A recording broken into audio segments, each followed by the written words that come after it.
Lebih hemat kita tak punya mobil, lebih pakai punya mobil. Umpamanya kita punya mobil Pajero. Pajaknya setahun ada 7.500.000, ya kan? Servisnya 2 kali dalam setahun. Sekali servis itu sekitar 2 juta lah, 2.500.000. Setahun itu ada 5 juta. Nah, berapa duitnya tuh? Udah 13 juta, 14 juta. Belum lagi minyaknya setiap kita beli. Terus kita emang pakai setiap saat? Enggak. Berapa kali kita pakai dalam seminggu itu? Pikir-pikir kalau dekat lebih hemat pula kita pakai Grab aja lagi, pakai Maxim aja lagi, pakai Gojek aja lagi. Enggak kita ngurus-ngurus mobil tuh. Enggak ngurus cuci-cuci mobil tuh. Tapi kalau kita punya mobil kan kita harus cuci, kita harus membersihkan, kita harus sapu-sapu, kita harus cari tempat parkirnya. Tapi kalau tak punya itu kan cuman karena kita mau kelihatan jadi orang kaya, lebih gengsi, lebih apa. Itulah dunia sedang memperbudak kita.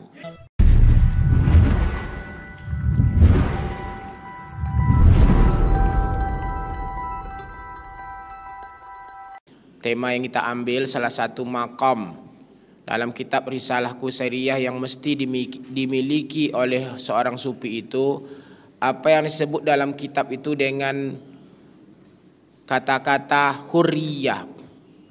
Jadi seorang sufi itu mesti sampai pada makom ini, hurriyah. Hurriyah itu bahasa kitanya itu bebas, merdeka. Tidak ada orang bisa memperbudaknya. Tidak ada orang yang bisa menekannya. Apalagi dunia nih. Kita ini kan banyak yang jadi budak-budak dunia kan. Kita diperbudak oleh dunia nih. Kita diperbudak oleh orang. Takut kita dengan orang. Takut kita dengan jabatan kita hilang. Takut kita dengan atasan kita. Atau kita diperbudak oleh harta kita. Itu orang yang tidak merdeka dalam tasawuf. Punya rumah, tapi kita diperbudak oleh rumah itu. Punya kendaraan, kita diperbudak oleh kendaraan itu. Saya dulu punya dosen. Bisa dia beli kendaraan, beli mobil, tapi dia tak mau pakai mobil. Sepeda motor pun tak mau dia. Honda. Jalan kaki aja dia. Pakai oplet. Kalau ada anak muda sekarang tak tahu dia oplet ini buat apa. Kalau kita masih kenal kita oplet dulu ya, transportasi kita dulu oplet. Angkot bahasa orang Jakarta kan. Tidak mau dia, saya tanya kenapa bapak mau pakai mobil, tidak punya mobil. Dia kalau kita punya mobil nih katanya, kita diperbudak oleh mobil tuh. Kita urus mobil tuh, kita mandikan dulu dia sebelum kita yang mandi. Kan kita cuci dia dulu kan, sebelum kita mandi. Nanti malam-malam kita kunci, kita jaga, takut hilang, takut apa gitu. Kita perbaiki dengan duit yang banyak kalau dia rusak, padahal kita udah rusak juga nih ya. Kita ini kan semakin ronsok juga kan badan kita nih. Jadi saya nak mau gitu. Terus bapak kalau mau ke mana-mana gimana? Udah saya naik angkot aja. Tak mau dia punya mobil. Itu apa sebab? Karena kalau menurut dia, kalau dia punya kendaraan tuh dia diperbudak oleh kendaraan itu.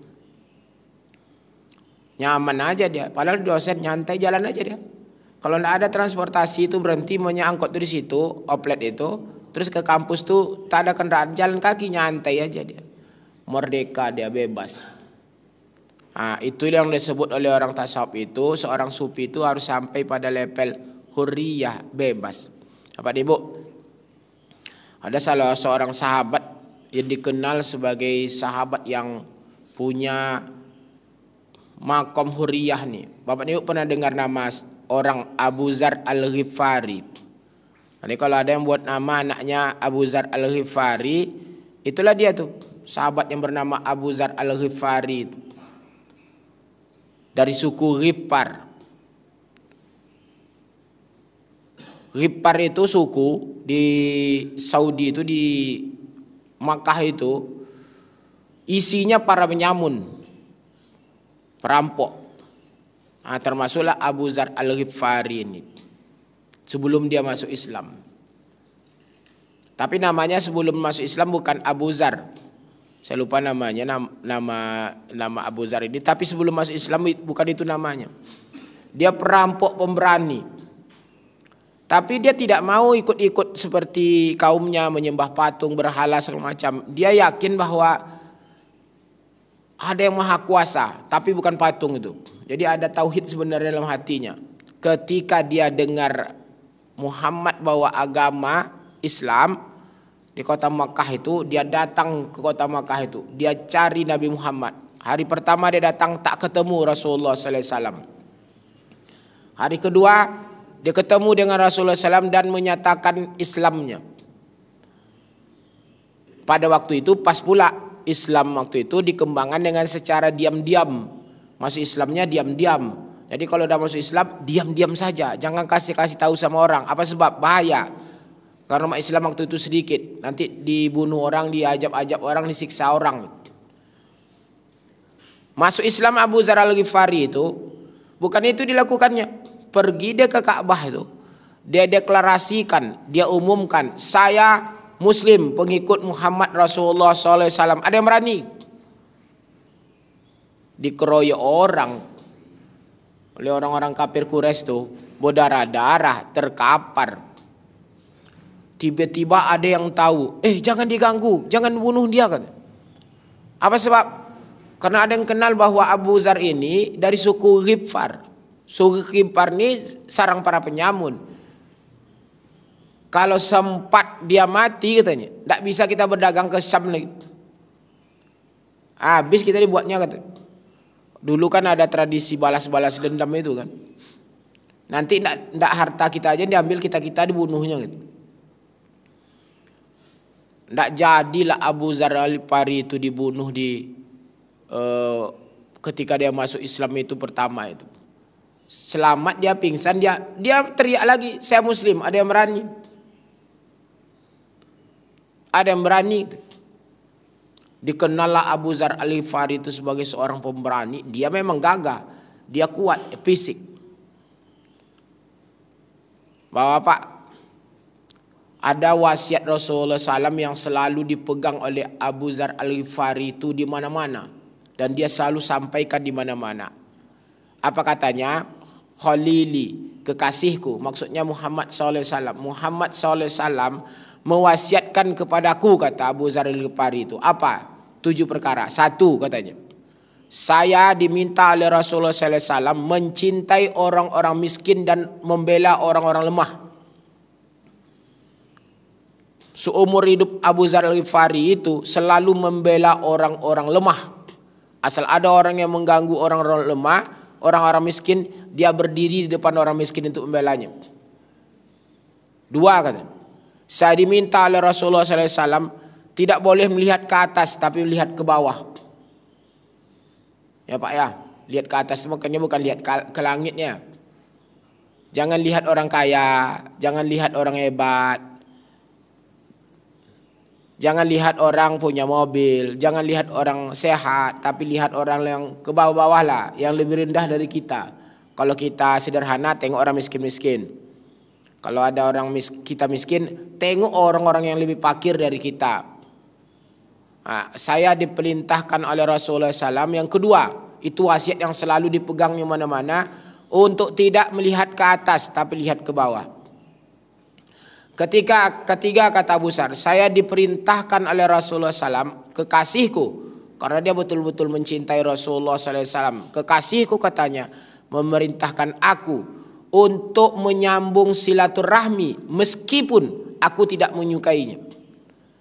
Kita kadang-kadang kan ada kita berkonflik dengan orang Pak ya, marah kita dengan orang, malas kita nyambung silaturahmi dengan orang tuh kan. Tapi kata Abu Zar Al-Ghifari, saya jalankan itu karena kekasihku memintaku untuk menyambung silaturahmi itu meskipun aku tak menyukainya. Walaupun aku tak mau menyambung silaturahmi itu sebenarnya, tapi karena ini perintah Rasulullah SAW, kekasihku, kujalankan. Ketiga kata Abu Zar Al-Ghifari, saya diperintahkan oleh kekasihku, kata Abu Zar Al-Ghifari, tidak boleh meminta-minta kepada siapapun pada manusia ini. Maka Abu Zar Al-Ghifari itu miskin Pak. tinggal di gubuk sendirian. Abu Dzar Al-Ghifari ini disebut dari Rasulullah SAW, kamu nanti sepanjang hidup kamu itu akan selalu sendiri dan kamu akan mati dalam kesendirian. Dan memang matinya memang mati dalam keadaan sendiri. Dia punya gubuk di gurun, tidak ada orang yang tahu dia meninggal di situ, wafat di situ. Karena memang karena kerasnya, karena dia merdeka, karena dia tak peduli dengan apapun, maka dia merasa bebas. Dan orang memang akibatnya seperti itu tadi, orang-orang kayak gitu tuh.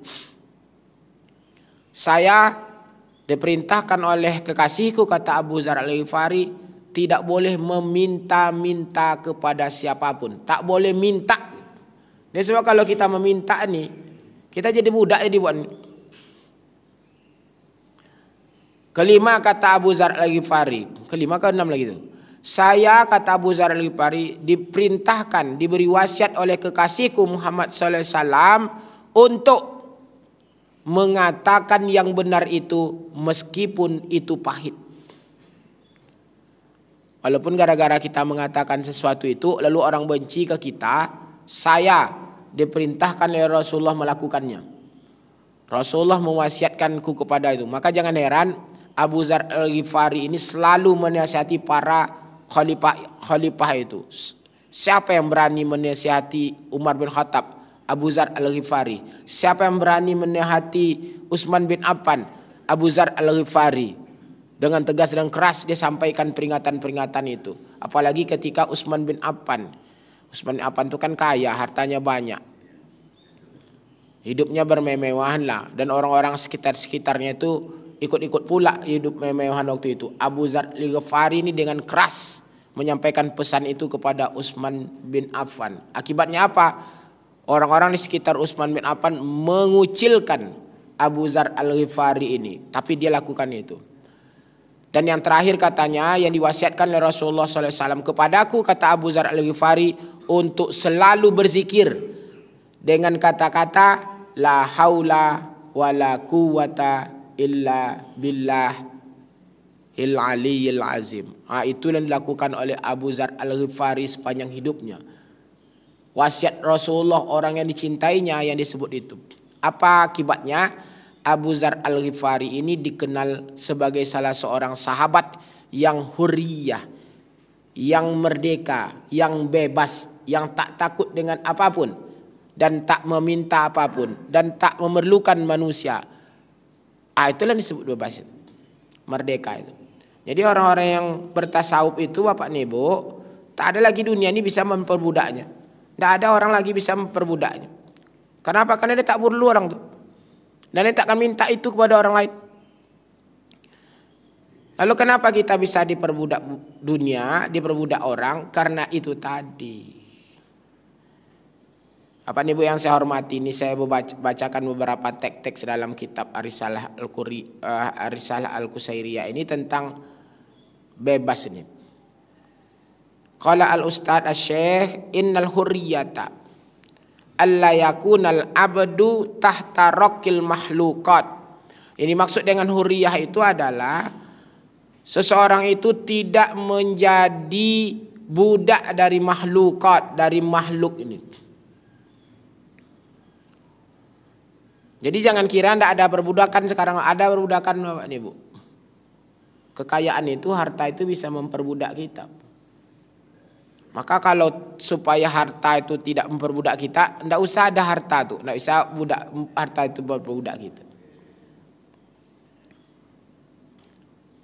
Kan ada ceritanya, orang kaya ini cerita, saya pergi ke kantor katanya mobil saya banyak, supir saya banyak, ganti-ganti supirnya, mobil saya ganti-ganti.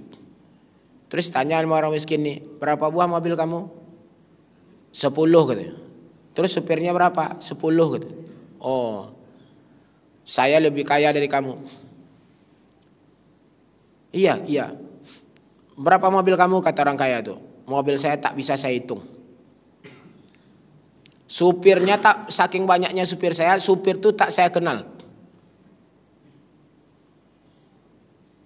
Saking banyaknya supir saya ini, kata orang miskin ini, sampai saya tak kenal supir saya itu. Mobil saya juga saya tak tahu berapa jumlahnya. Rupanya miskin ini pergi kantor pakai Grab, pakai Gojek. Tentu tak tahu dia supirnya kan, tak kenal dia supirnya, saking banyaknya. Merdeka kan tak ngurus-ngurus mobil. Kadang-kadang memang Pak ya, kalau pikir-pikir kita nih, lebih hemat kita tak punya mobil, lebih pakai punya mobil tuh. Umpamanya kita punya mobil Pajero. Pajaknya setahun udah 7.500.000, ya kan? Servisnya 2 kali dalam setahun. Sekali servis itu sekitar 2 juta lah, 2.500.000. Setahun itu ada 5 juta. Nah berapa duitnya tuh?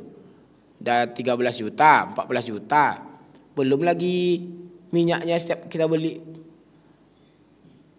Terus kita emang pakai setiap saat? Enggak. Berapa kali kita pakai dalam seminggu itu?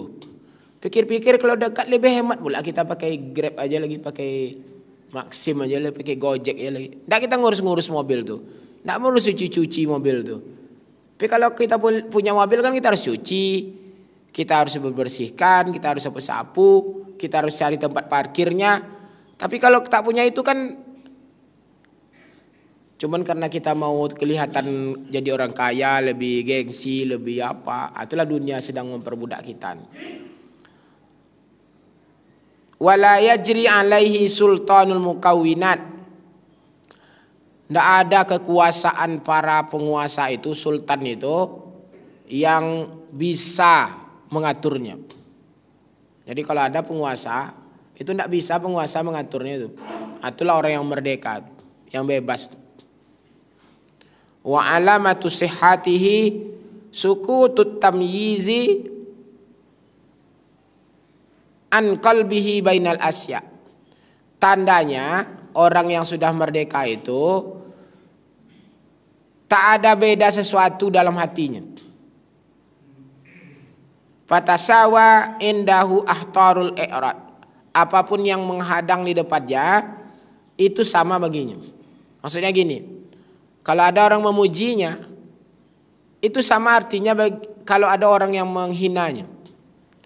Ada orang kasih dia emas, itu sama baginya kalau orang kasih dia pasir. Atau merdeka orang. Qala Harisah radhiyallahu anhu li Rasulillah sallallahu alaihi wasallam. Harisah pernah berkata kepada Rasulullah sallallahu alaihi wasallam. Apa katanya? Azafat nafsi anid dunya. Saya telah zuhud, diri saya ini katanya telah berzuhud dari dunia ini. Zuhud kemarin dah kita kaji Pak ya. Zuhud itu apa? Zuhud itu menjauhkan diri kita dari dunia ini. Saya telah berzuhud dari dunia ini, kata Harisah kepada Rasulullah SAW. Fastawa indi hajroha wa zahabaha. Hajaroha wa zahabaha. Apa kata Harisah? Maka semenjak saya berzuhud itu, pastawa, sama jadinya katanya. Indi hajaroha, sama di sisi saya, menurut saya, batu dan emas. Setelah saya berzuhud ini, batu dan emas sama aja bagi saya. Nah, Bapak gimana? Batu dengan emas sudah sama atau belum? Belum. Nah, berarti belum zuhud tuh. Dikasih orang batu, dikasih orang emas. Kalau Bapak sangat berharap dapat emas dan Bapak tak merasa memerlukan batu, berarti Bapak masih belum zuhud itu. Jadi kalau orang zuhud itu menurut Harisah di sini, batu dan emas sama aja. Itu apa tuh, klise itu, kinayah itu. Bahasa-bahasa sindiran kepada kita bahwa kalau kita masih menganggap perlu dunia ini, maka kita belum zuhud. Belum zuhud gitu. Dan kalau kita masih menganggap perlu dunia ini, maka dunia ini nanti akan memperbudak kita.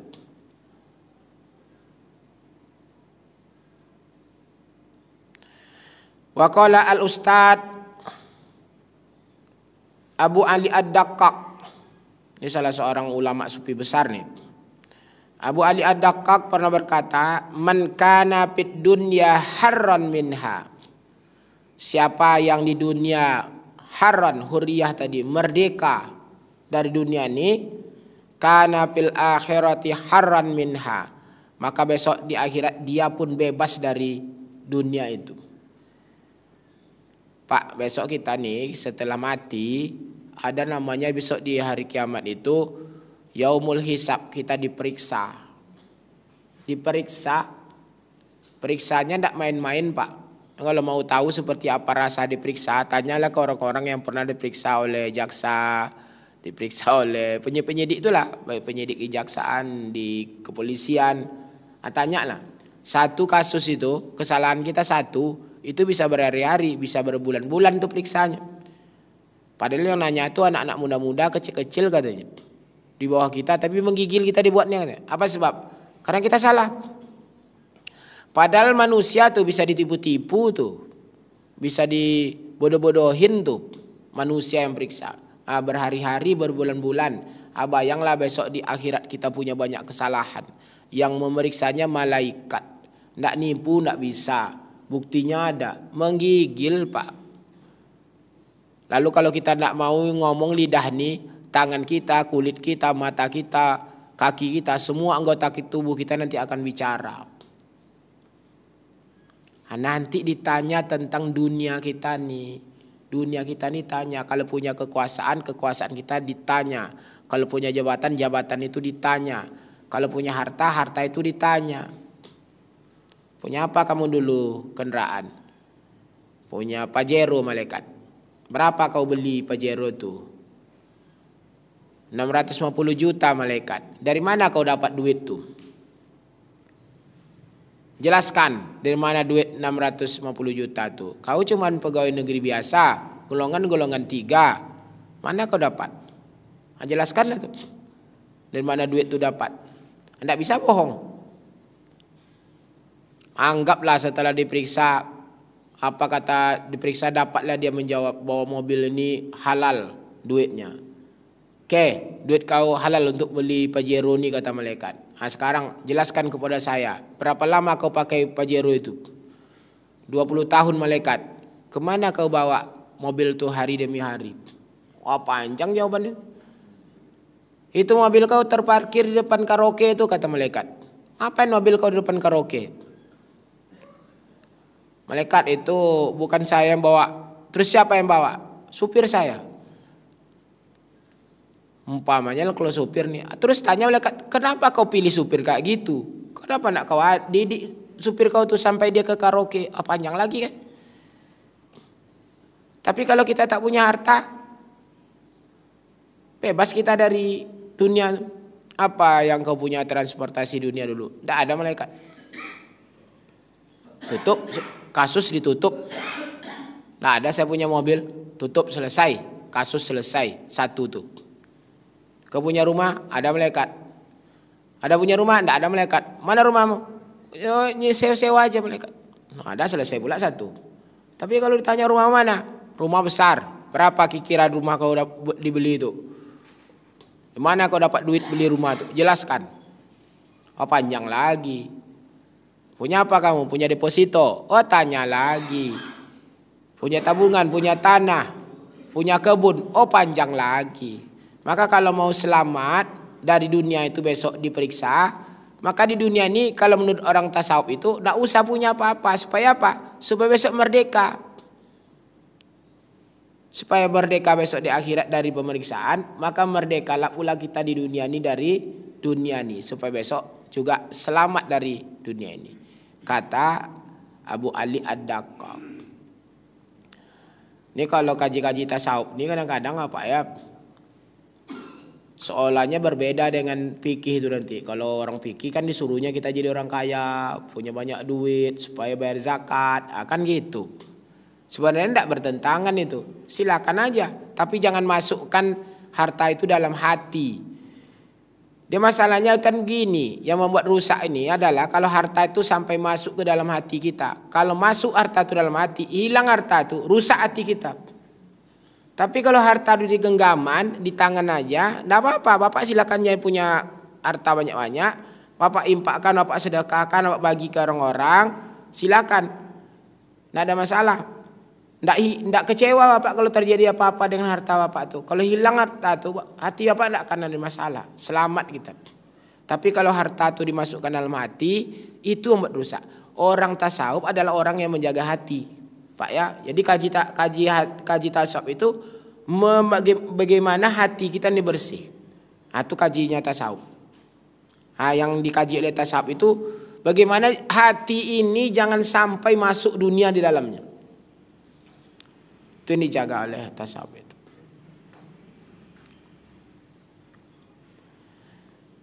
Kita cari ya Pak ya beberapa ungkapan-ungkapan dalam kitab ini. Wasu'ila Asyibli, ulama sufi bernama Asyibli pernah ditanya, Alla ta'lam annahu rahman, tak tahukah kau, kata Asyibli ini, bahwa Allah Ta'ala itu Maha Rahman? Faqala bala, ia menjawab, ya saya tahu betul bahwa Allah itu Maha Rahman. Walakin munzu arabtu rahmatahu ma sa'altuhu ayyarhamani, semenjak saya tahu bahwa Allah itu Maha Rahman, maka mulai saat itu saya tak pernah lagi meminta kepada Allah untuk Ia memberi rahmat kepadaku. Allah itu Maha Rahman kan? Allah itu Maha Penyayang. Maka setelah saya tahu Allah itu Maha Penyayang, tak saya minta-minta lagi rahman Allah itu. Apa sebab? Karena Allah pasti akan sayang kepada saya. Ungkapan-ungkapan dalam kitab ini yang berkenaan dengan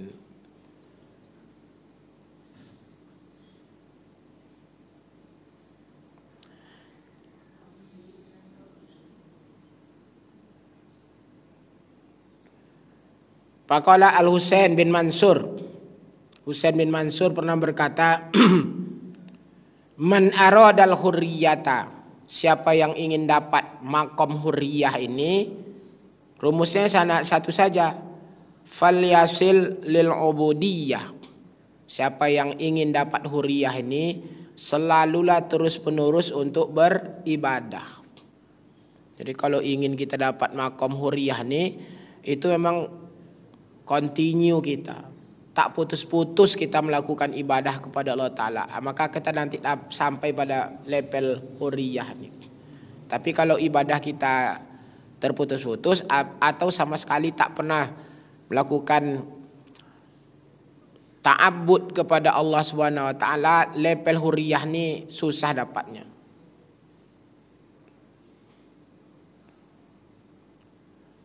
Innaka la tasil ila sarihil hurriyah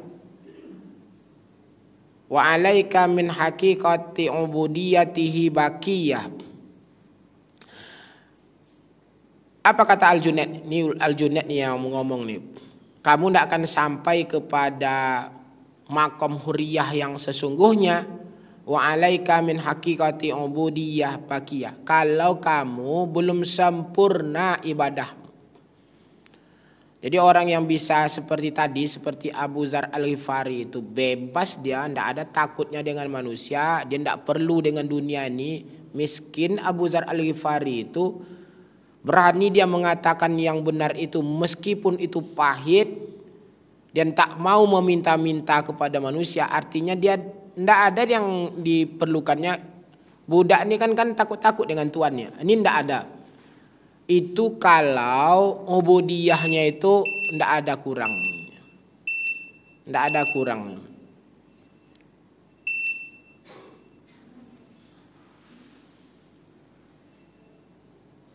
Jam berapa masih? Suruknya masuk dah belum?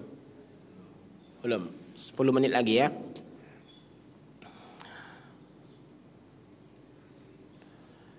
Wa qala Al-Husain bin Mansur, izastawfal abdu maqamatil ubudiyah kullaha yasiru harran min ta'bil ubudiyah. Kalau seseorang ingin sampai makom hurriyah ini, maka kata Husain bin Mansur, ia sempurnakan ibadah-ibadahnya. Kalau sudah sempurna ibadah-ibadahnya, semuanya yasiru harran, ia akan menjadi orang yang merdeka, yang bebas, yang hurriyah. Tapi kalau ibadah-ibadah kita tak sempurna, seperti katanya di awal tadi, maka susah kita sampai pada level itu tuh.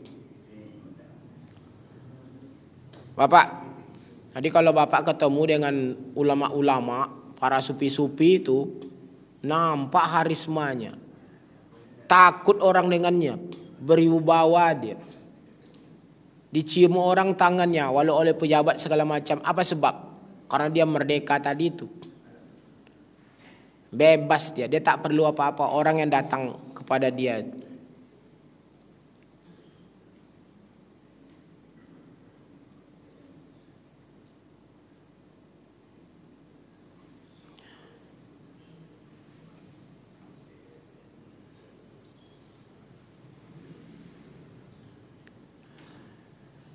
Yaqulu Yahya bin Mu'az, abna'ud dunya tahdumuhum al-ima wal abid.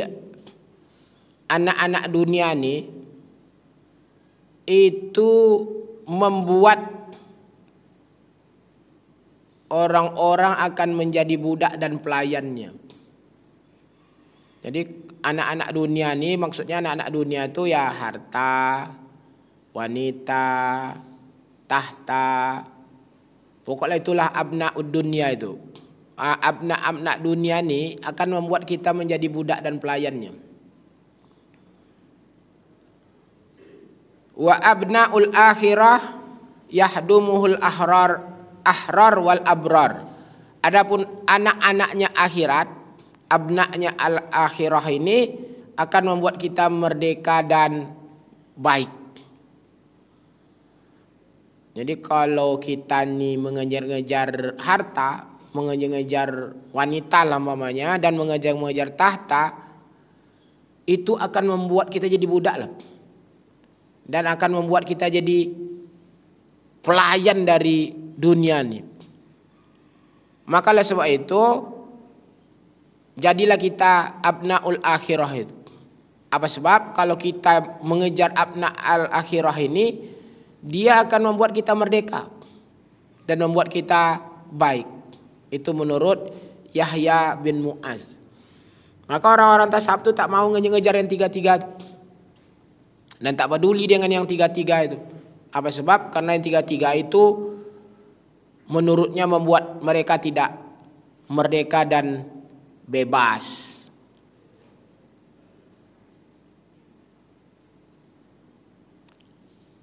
Waqala Ibrahim bin Adham, ini salah seorang ulama sufi besar juga nih. Innal harral karima, sesungguhnya kemerdekaan yang sangat terhormat itu, yahruju minad dunya qabla ayyukhraja minha.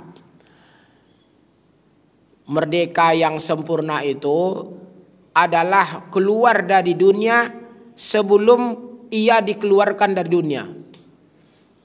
Paham Pak maksudnya itu? Sebelum dikeluarkan dari dunia, mati. Kita ini kan pasti akan dikeluarkan dari dunia nih. Pasti akan mati. Sebelum kita mati, kita tinggalkan dunia itu sebelum kita meninggalkan dunia. Itu terhormat kita tuh, mulia kita. Kalau ada duit-duit bapak sekarangnya, nih bapak ini kan umur-umur dah siap-siap menuju kematian nih.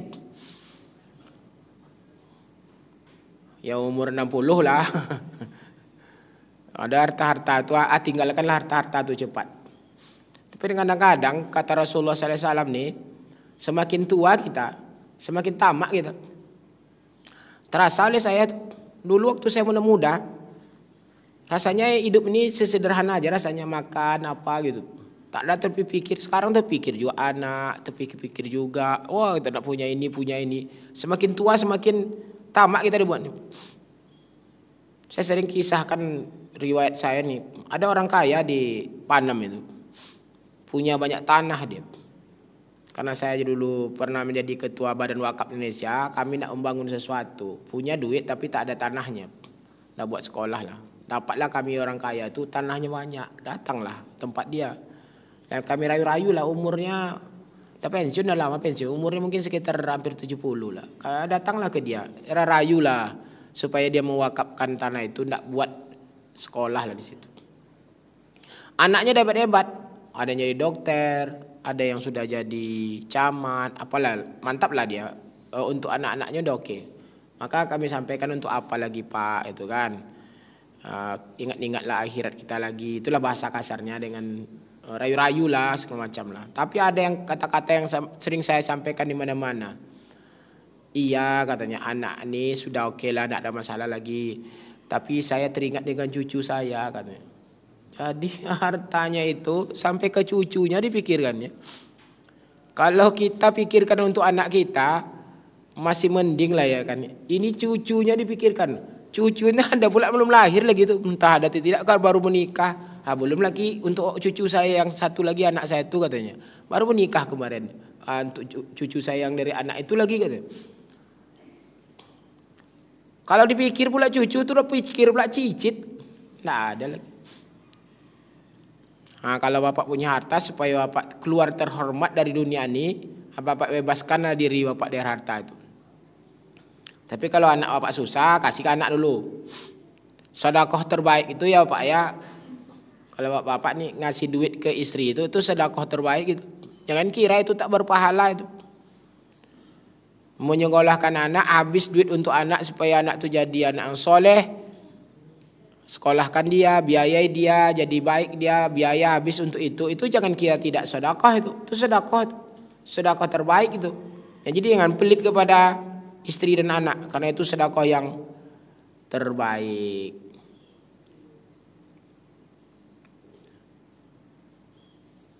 Sami'tu Syekh Abu Ali Ad-Daqqaq yaqul auhallahu ta'ala ila Daud alaihissalam iza ra'aita li taliban fakun lahu khadiman. Kalau ada orang yang mencari sesuatu, taliban, nuntut sesuatu, meminta sesuatu, maka dia akan menjadi khadiman, akan jadi pelayan. Jadi akan jadi budak. Jadi kalau ada orang yang minta-minta sesuatu, ingin mencari-cari itu, nuntut-nuntut itu, mencari dunia, dia akan menjadi budak di dunia itu.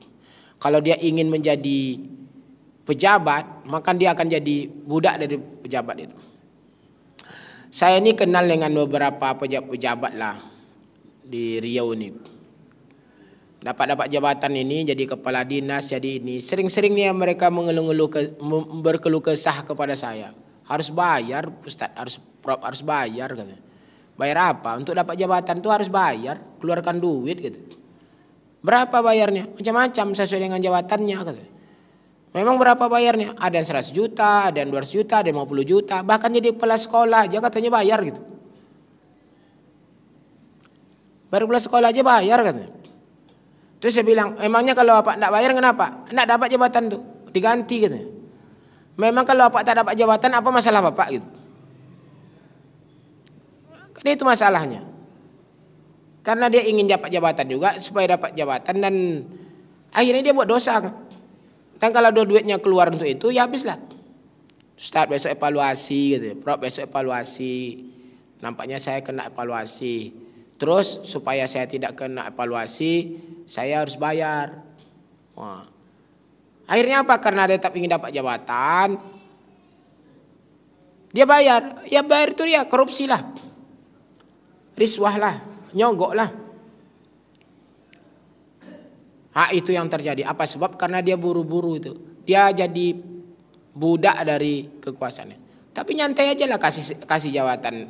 Alhamdulillah. Saya jalankan amanah ini sekuat-kuatnya, semaksimal mungkin. Kalau enggak juga alhamdulillah. Alhamdulillah apa? Sebab besok saya tak akan diminta pertanggungjawaban dari jabatan itu. Mestinya begitu. Maka dikasih jabatan alhamdulillah, tak dikasih jabatan juga alhamdulillah. Dikasih jabatan, saya diberi kesempatan oleh Allah untuk memegang amanah ini. Peluang saya dapat pahala besar-besar karena diberi amanah ini. Ada peluang saya beramal sebanyak-banyak. Alhamdulillah. Saya akan bekerja semaksimal. Kalau tak dikasih, alhamdulillah. saya tak akan diminta bertanggung jawab. Mestinya begitu. Tapi banyak orang takut tak mendapat jabatan itu. Maka dia habis-habisan untuk mendapatkan jabatan itu. Suap-suap lah. Bayar-bayar lah. Nah, itu yang terjadi sekarang. Maka kata para ulama ini, kalau ada orang nuntut sesuatu, nyari sesuatu, maka dia akan menjadi khadim. Dia akan jadi budak dari sesuatu yang dikejar-kejarnya itu.